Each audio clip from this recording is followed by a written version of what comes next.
En nuestro mundo de seguros tenemos la creencia que es difícil colocar productos de seguros de vida, sea temporal o vida entera, y si incluyes ahorro u otros anexos se complica un poco más. Pues déjame decirte que la mayoría de los expertos que conocemos en el ramo y basado en nuestra experiencia en la formación de agentes y nuestras propias ventas, concluimos que no es difícil. Por eso, creamos para ti el episodio de hoy, las 5 razones más comunes por qué no vendes más seguros de vida. Bienvenidos a Vender Seguros.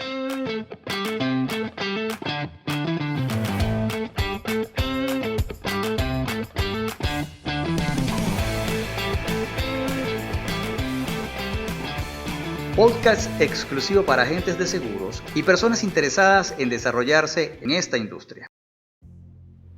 Bueno, el día de hoy le tenemos un excelente episodio donde vamos a hablar sobre 5 razones por qué pensamos que vender seguros de vida es difícil.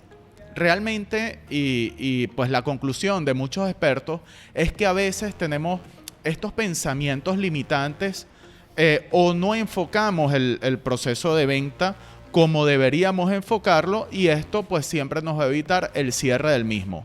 Pero sin más preámbulos, John, compártenos la razón número 1. Las pólizas de vida se venden con miedo.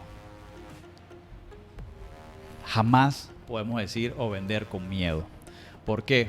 Porque sabemos que eso es algo que siempre nos va a suceder a todos desde el día que nacemos, pero a los seres humanos no nos gusta que nos hablen ni de la muerte ni de la vejez. No nos gusta decir, no nos gusta hablar de eso, simplemente el cerebro se bloquea. Entonces, existen muchas propiedades, muchos beneficios que tienen las pólizas que la puedes tomar en vida, ¿sí? No necesariamente cuando tú fallezcas. Entonces, y si vas a nombrar la palabra, no diga cuando tú te mueras. No, Víctor, tranquilo, cuando tú te mueras va a pasar esto. No. Cuando usted no esté en este momento, o cuando no se encuentre, o cuando deje de estar, de existir, pero jamás diga la palabra muerte, porque simplemente es como que si fuera un candado. Si dices muerte, plum, te bloquea el cerebro. Razón número 1. Bueno, ¿quería comentar algo más ahí? Sí, fíjate algo, John, que nos acabas de compartir. Y pues hablando de eso, por eso siempre recomiendan, mira, hablar de una herencia o hablar de trascendencia, de qué puedes dejarle a tu familia tomando esta decisión en este momento. Entonces, como tú dices, el proceso lo enfocas de una manera diferente y de esta manera comienza ese proceso de empatía y ese proceso de que nuestro prospecto de verdad se siente a pensar, y no se siente a pensar de una manera como la muerte en sí, porque como tú dices, y pues principalmente a mí también me da miedo quizás la muerte. A todos. Pero es importante que podamos tener este tipo de enfoques para poder arrancar. Sí, que sea un modo reflexivo, que cada quien tenga un modo reflexivo, y no, porque cuando entra la lógica, la razón número 1 es, se bloquea tu cerebro. La razón número 2, Víctor, ¿quieres compartirla?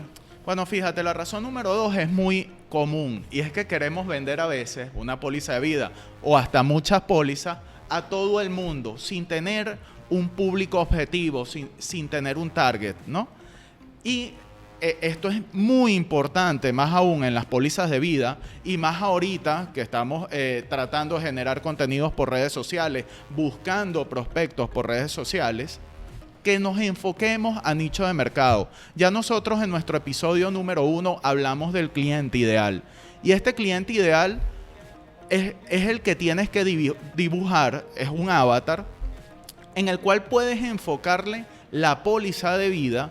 Depende de este cliente que ya tú te planteaste. Por ejemplo, si hablamos de una persona joven de 25 a 30 años que quizás aún está soltero, tiene un muy buen trabajo, entonces tú puedes enfocarle la póliza de vida a ellos como, por ejemplo, para la vejez, una póliza de vida con ahorro para que genere dinero suficiente, y a los 60 o 65 años pues ya tengo una acumulación de dinero allí importante que la puedo usar para viajar o para lo que sea. Imagínate que, y fíjate este contexto, que si tenemos una persona que es soltera, que tiene 25 o 30 años, y le quieres vender un plan de vida con ahorro enfocado a la educación de sus hijos.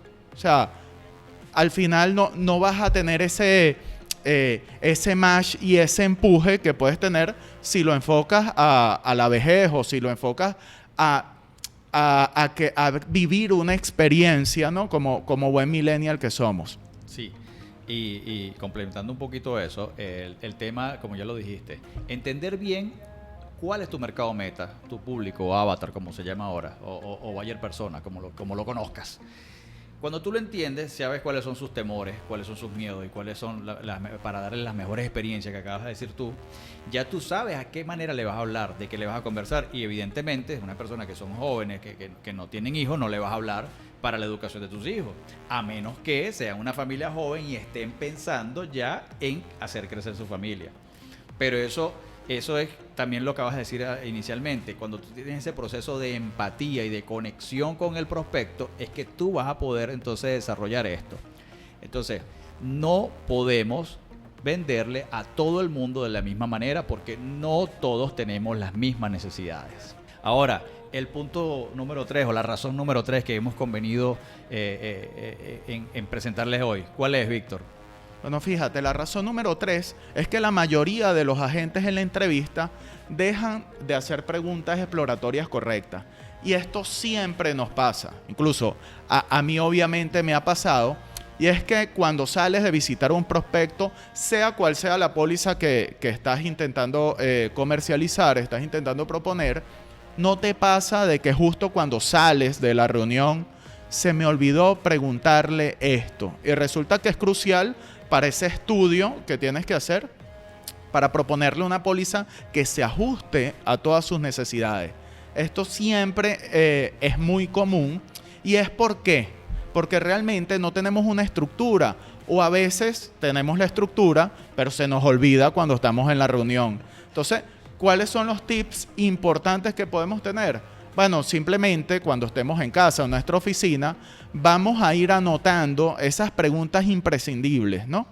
Y es importante, y muchas veces así lo comencé a hacer, porque luego en la práctica ya después tú lo haces como de una manera más automática, pero hacer un checklist cuando estés con el cliente y simplemente en medio de la conversación vas surgiendo estas preguntas que ya tienes previamente anotadas y les vas dando un check, y así te vas a asegurar principalmente de no dejar ningún cabo suelto después de esa reunión. Exactamente, es así. Y si no, les recomendamos también que vayan y vean un libro de Brian Tracy, El arte de cerrar la venta o Psicología de ventas, que ahí lo habla un poco mucho más extenso. Esa es la recomendación que le damos también al que quiera ahondar un poco más en esto. Pero el factor clave importante es una estructura y que no se te olvide y no se te pase nada.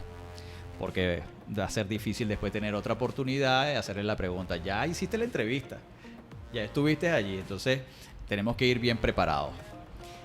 La cuarta razón, Víctor, que estamos... Fíjate, la cuarta razón es en cuanto a las objeciones, insisten en rebatirlas y no disuadirlas. Aquí me encanta a mí trabajar un poquito esta. Fíjate, nada más la palabra rebatir, enfrentamiento, confrontación, ¿sí? En cambio, disuadir es dispersar. Existen objeciones reales y objeciones que son infundadas. Objeciones que, por ejemplo, una objeción real es que me gusta el producto o los productos, pero no lo puedo pagar. Es una objeción real. Ahora, una objeción que me diga, no, es que a mí fulano me dijo que esta póliza, sea el ramo de vida, en este caso que estamos hablando, o tal compañía, no sirve. Entonces, aquí lo bueno es, primero y principal, hacer un repaso, lo que llaman un chequeo de su razón. Y sería, ya va, las principales compañías no sirven, o esa compañía no sirve. Ok, ¿tú podrías darme un ejemplo concreto específicamente de por qué no sirve? Es decir, primero hacerle la pregunta como para rechequear. Y segundo, primero escucharla, perdón. Y segundo, rechequeando, haciéndole la pregunta. Lo mismo que él nos está diciendo, pero de forma pregunta. ¿Qué es lo que sucede en la mayoría de estos casos? No, bueno, es que a mí me lo dijeron. Ahora, y ahí es distinto a cuando te dicen, no, pero es que a mí esta compañía de seguros no me pagó por esto. Eso es una objeción real, ¿sí? Eso es una objeción real. Entonces tenemos que, y sin embargo, ya eso, él te está presentando un hecho concreto y vamos a evaluar, porque muchas veces sucede, y siempre lo decimos a nuestros agentes también, es que un buen siniestro se paga ¿de qué manera? Haciendo una buena suscripción. ¿Y cómo te das una buena suscripción? Con el punto anterior, levantando y recabando bien la información, estableciéndole toda la información a estos clientes que te están comprando la póliza. Entonces, ¿cuál es la recomendación? Nunca confrontes, simplemente disuade, escucha muy atentamente, hazlo como en forma de repregunta para que veas entonces que en la mayoría de los casos son objeciones infundadas y no reales. Ese es un tips que le estamos dando. Sí, ese es un super tips y además recuerden que muchas veces las primeras 2 objeciones o 3 objeciones no son objeciones ni contra ti ni contra tu producto. Es simplemente buscando la manera de disuadirte para no comprar. Entonces, realmente la recomendación que está dando John es súper importante. Recordemos que vender una póliza de seguros de vida, para muchas personas dirán que no les importa, como ya hablamos en el principio, ¿no? Pero siempre tenemos que estar pendientes y siempre alerta de estos botones, ¿ok? Estos puntos de interés para poder avanzar en la negociación. Y ahora tenemos, John, la última razón. Sí, la última razón que tenemos absolutamente todos y que coincidimos, es más, cuando estuvimos haciendo la investigación con los colegas fue la que saltó primero, ¿sí? Sin embargo, al ser tan importante la quisimos dejar de última, ¿no? No es que las demás no sean, sino que creemos que esta es la de mayor relevancia. Y es que siempre tenemos el miedo al cerrar el negocio. Damos una cátedra de explicación de producto. Levantamos las preguntas porque tenemos una estructura, porque somos organizados y somos profesionales. Pero cuando llega el momento de decir, bien, este es el siguiente paso, tenemos que llenar la planilla de solicitud, hacer la coordinación con el médico para que le hagan el chequeo, dependiendo si se requiere o no, y fírmame acá y cómo vas a pagar. Allí es donde el 95%, para no decir más alto, de los agentes, nos sucede en cualquier momento en lo que sea, y sobre todo en este tipo de negociación, nos paralizamos y no pedimos el cierre. Terminamos dando una excelente cátedra de un producto y no cerramos la negociación. ¿Por qué? Simplemente porque nos dio miedo. Ojo, eso pasa y es normal. ¿Cuántas veces no te ha sucedido a ti? Sí, muchísimas veces. Yo cuando comencé, que tengo un rato ya en el tema de venta y no solamente de seguros, sino también específicamente en seguro de vida. ¿Qué pasa? Nosotros, primero, estamos convencidos que el producto es bueno. Porque si no estamos convencidos, no vamos a comercializarlo. Segundo, sabemos que ese es lo que en realidad necesita esa familia. Y tercero, la persona está dispuesta a pagarla, porque ya las objeciones que probablemente salieron, que no hay venta sin objeción, la disuadiste, la respondiste, quedaron de acuerdo. ¿Qué toca? ¿Cómo lo pago? Inclusive, cuando ya tú empiezas a hacer ejercicio y eres efectivo, ya no llegas ni siquiera tú a pedir el cierre, porque te dice, ok, ¿cómo lo pago? Listo, ya está dando por sentado que quiere tomar el producto. Perfecto, lo puedes pagar de esta manera, de esta u otra. ¿Cuál es el siguiente paso? Sin miedo, tan sencillo como eso. Ok, vamos a llenar la planilla, vamos a hacer esto, se hace por transferencia, se hace por cheque, se paga como tú lo pagues. Pero, ¿saben qué? Y es la recomendación que quiero darle en este punto con la experiencia que tengo.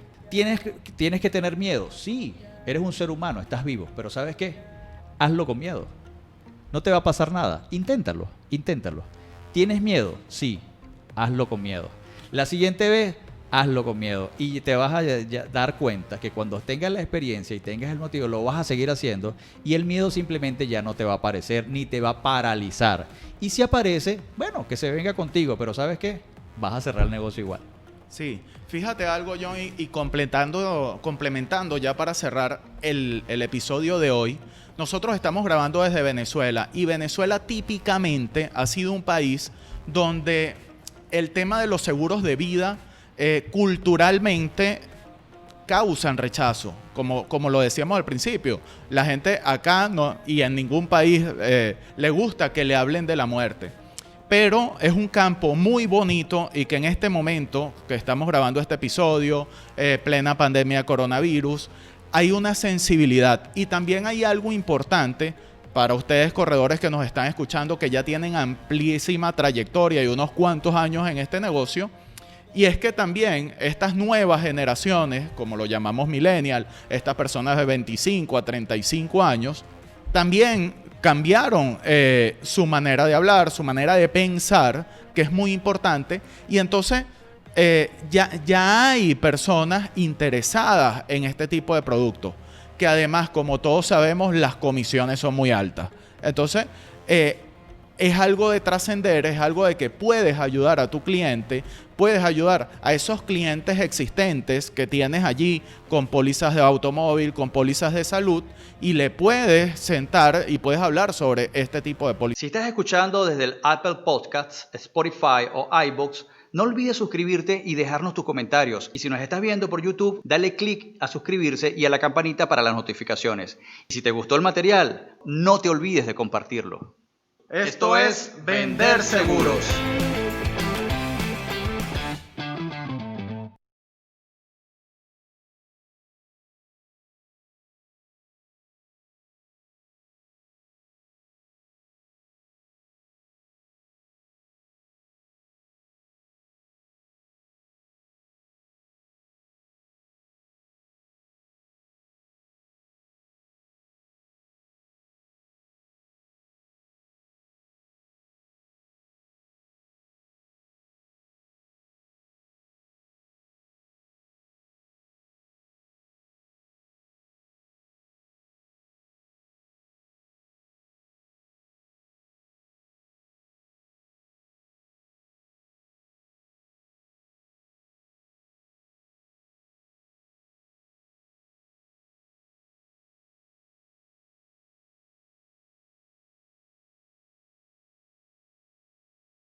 pólizas de vida.